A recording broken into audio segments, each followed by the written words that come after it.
All right, y'all. Thank you for kicking it with your boy, and welcome to the Letterverse. I'm your boy, King Henry, and today, what I'm going to be doing is basically reviewing a YouTube video on how to basically lay down a subfloor for your bathroom. Like I told y'all before, I am learning all this through YouTube University, and I am going to do all the work myself, and with students and whomever wants to take part in helping me with this Airbnb project, bathroom / renovation. So, like I said, I'm gonna show you all the videos that I watch to get inspiration to do certain things within the project, whether it's laying down the subfloor or doing some sheetrock or doing some plumbing or whatever it may be. I'm going to show you all the videos that I watch, and we're just going to go through this together. So yes, thank you for pulling up. Yeah, let's get it started. Niggas didn't believe me when I said I had a mansion. 8 bedrooms, swear that all them bitches rented. What you netting monthly, told them niggas about 7. Trying to touch $1 billion way before I go to heaven. Preaching to the class, call me real estate reverend. Schooling all these niggas, but the hate won't let them listen. I know they looking up to me, but niggas steady dissing. Put a theorem on his head and that boy gon' go missing. So the first video we're gonna watch here is from the Lowe's Home Improvement channel. One thing I really like about Lowe's is they do have this YouTube channel to show you how to do DIY projects. You know what I'm saying? So this is probably where I'm going to come to reference a lot of my videos. Not even my videos, but a lot of the work that I'm going to perform. I'm going to reference this Lowe's Home Improvement channel, and let's just see how much education we can get from this channel. And Lowe's, if you're seeing this, go ahead and sponsor your boy. All right. I'm B. Cody. And I'm Ashley. Whether you're remodeling your entire home or just sprucing up a room with a fresh coat of paint, we're going to show you how to do it right. Thank you, Ashley and Cody. You know what I'm saying? You guys look wonderful. You know what I'm saying? So thank you for educating us on whatever you're about to show us. this house is in pretty good shape, but there's one project that we have to tackle before we get to anything else. Look at this floor. It's terrible. Oh my God, look at that floor. Look at this floor. It's trash. It's horrible. I've seen houses with floors like this before. So, this is not out the norm, especially like in older houses. Yeah, you're going to get a floor like this for sure. And we need to replace it. But it's not as scary as it looks, I promise.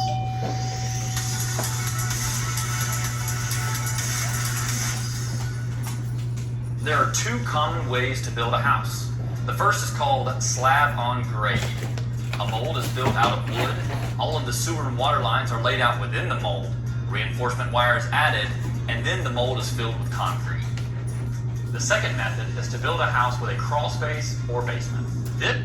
So yeah, this is the method that I'll be using, the method with a crawl space or, whatever underneath, because my house does not have concrete and, with the pipes going through the concrete. It has a basement where I can go under there, and you all are going to see definitely in the future how I go under the house and, replace some of the pipes or whatever that I'm going to do.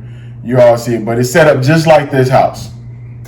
House has a crawl space and sits about 2 feet off the ground on concrete blocks. The floor joists rest on top of the blocks. Plywood is then added to the top of the joist to create the subfloor. Subflooring can come in several materials. You have particle board, OSB board, untreated plywood, or untreated tongue and groove plywood. So I'm probably going to go more so with the oriented strand board, or I may go with the untreated plywood. I want something that's very durable but cheaper, on the cheaper end of life. So I probably would go with either one of those. Before we repair anything, we need to figure out why this floor rotted in the first place. Subflooring rots due to moisture, but where did the moisture come from? Maybe there's a leak or something that was fixed in the past that we don't know about. If this damage was caused by a leaky water line, we'd probably find more rot near the kitchen sink or dishwasher. The floor isn't rotten under the window, so we can rule out a leaky window. So yeah, so with my project, I don't have to worry about any like leaks or anything, any water damage, because there was never no water there to begin with. So it makes it life that much easier. But now that I'm going to hook a shower, sink, and a toilet up, you know, I got to make sure that I seal everything up properly so that, you know, it doesn't cause water damage 10 years from now, and I got to replace, you know, that part of the porch.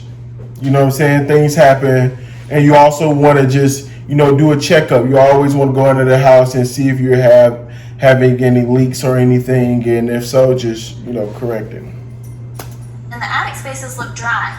There aren't any signs of rotten wood up there. I'm pretty sure the moisture is coming from the ground. The lot that this house is on is a little low, so I'm thinking that underneath the house, it holds a little moisture all the time. Yeah, the summers here in Florida get really hot, so I bet that moisture is evaporating up into the subfloor. I totally agree. But some good news is, the 2x8 floor joists are in great shape. I didn't see any signs of wood rot when I was crawling around down there. That's great, but how are we going to minimize the amount of moisture in the crawl space? Well, for starters, we can install a crawl space fan to increase airflow and reduce the moisture down there. Now they got money for this project. Ain't nobody putting no fan under no house for it to pull moisture out of the bottom of the house. Nobody's doing that. But, you know, I guess it would help it out if you're trying to have this house for 30 plus years. This probably would increase the longevity of, you know, this subfloor. So, you know, but ain't nobody got them type of rags. Right now, the water runs off of the roof to the ground directly next to the foundation. By adding gutters and downspouts, we'll be able to direct the water away from the house. We can also install a vapor barrier underneath the house. It's a plastic sheet which blocks moisture from collecting under the subflooring and the floor joists. Yeah, now that's one thing I might put under my house is that plastic sheet that he's talking about. It's just a simple plastic, like, you know, covering. You can really use anything to put it under the house.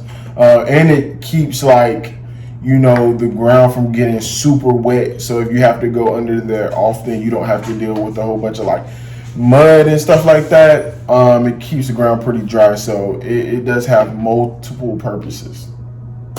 All of these little fixes are really going to help us with our moisture problem. But now it's time to get to work on the actual rotten floor. There's two ways that we can repair this floor. We could patch the existing hole with plywood, but getting the new subfloor to match up perfectly with the old subfloor is not something we want to tackle. So what we're going to do is take out these cabinets and completely demo these kitchen floors, which means we're going to be starting from scratch, but that's a great thing. It will ensure that our floors are completely level. Now, that is a great idea, what he just said. You know, taking out everything and just starting from scratch. You know what I'm saying? That is a great idea, because you don't want to start on a project and then you got all these like discrepancies and, you know, things aren't matching up how they're supposed to. So your best bet is just to redo the entire thing.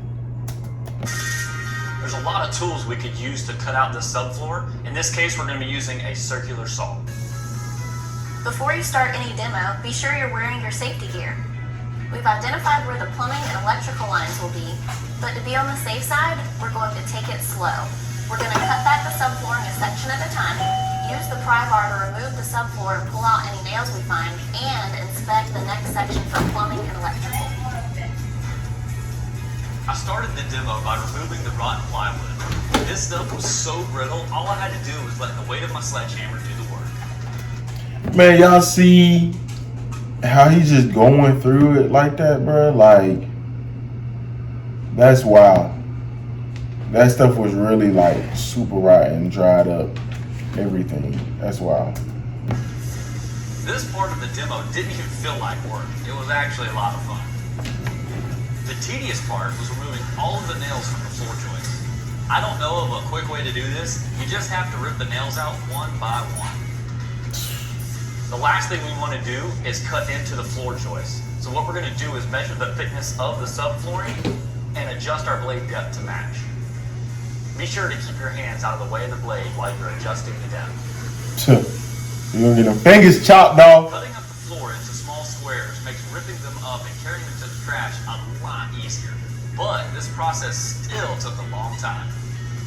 Some parts of the floor actually had 2 layers of plywood to cut through and pry up. And I took it slow because cutting my leg on a rusty nail or having an accident with the circular saw wouldn't make Ashley very happy.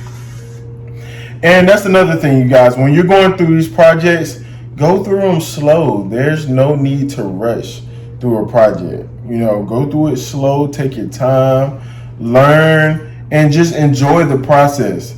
You know, one thing about us, we always want instant gratification, but it's like, take your time, bruh. After I cut out all of the subfloor, I used a reciprocating saw to clean up the edges of the flooring near the walls. And to get rid of the rotten subfloor beneath the hardwood, I removed several pieces of it to expose the rotten wood. Then, I set the blade depth of the circular saw to match the depth of the hardwoods and subfloor so I wouldn't cut into the floor joist. Then I used the existing edge of the hardwood as a guide to clean up the edge. After a little bit more demo of the rotten wood, we are ready for the next step. Now we have a huge hole in the floor we need to cover. Honestly, y'all, that looks really good, how they were able to take all that out and how they have it right now. It looks really, really good. Like, it just looks like it started from a clean slate. And that's how you want it when you're doing demoing projects. You want to make it like you're starting from a clean slate and that you can just build on top of it. They did amazing. We'll start by measuring the area to figure out how much plywood we're going to need. You can measure with a standard tape measure or use a laser tool like this. Looks like we have approximately 250 square feet to cover. Plywood comes in 4-foot by 8-foot sheets, so I'm thinking 8 pieces should work. But we can't just lay down plywood. We want to attach each side of the plywood to the substructure of the house. We need to add boards in between the floor joists to screw the new subflooring into. We're going to use 2x6 pressure-treated lumber like this. So the reason I'm not going to have to do this with my project is because I'm putting plywood over the porch wood, so I can just go straight down into the wood. We want to make sure all the flooring joists are level.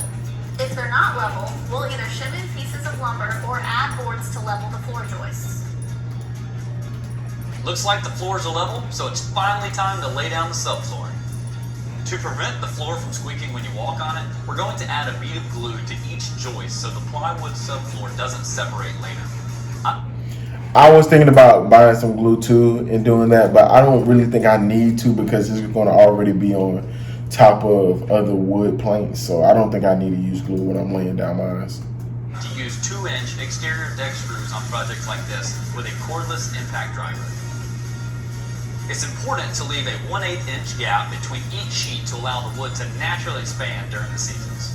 We started out by laying down as many full-size sheets of plywood as we could.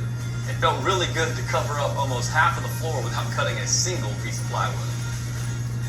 Well, we can't fit any more full sheets of plywood into this space. So we're gonna have to start cutting pieces to fit into the spaces. It's kind of like one giant puzzle. Piece by piece, we applied the measurements from the floor to the uncut plywood, struck lines with a chalk box, and used a circular saw to make the cuts. After adding more glue to the floor joist, we dropped in the plywood and screwed it all down. See, that wasn't so scary. But it was a huge project. Man, look at that floor right there, y'all. You can't ask for nothing better than that. That's super nice. They did an amazing job. That's how your floor is supposed to look when you're doing the subfloor. It's supposed to look exactly like this. And then you just build on top of this. You know, you put your holes in there or whatever you're going to place, and you know, this is perfect. This is exactly how you want it to be. It was, and that's something to consider when doing home renovations like this. And there's no shame in hiring a professional to do the work. But, or a crackhead. Now you know how to do it right. Hey guys, thanks so much for watching this video.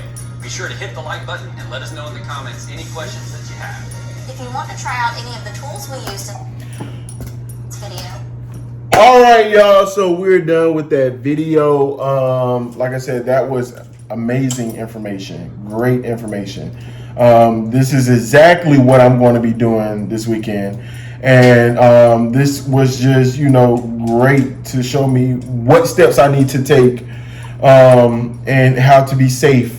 Because safety first, y'all. Whenever you're doing a project, just remember, don't rush through it because safety is priority. But this told me exactly what I need to do, exactly what material I need, exactly, what pieces of wood, what type of wood I need to, get the best results. So I hope you all enjoy watching this video with me.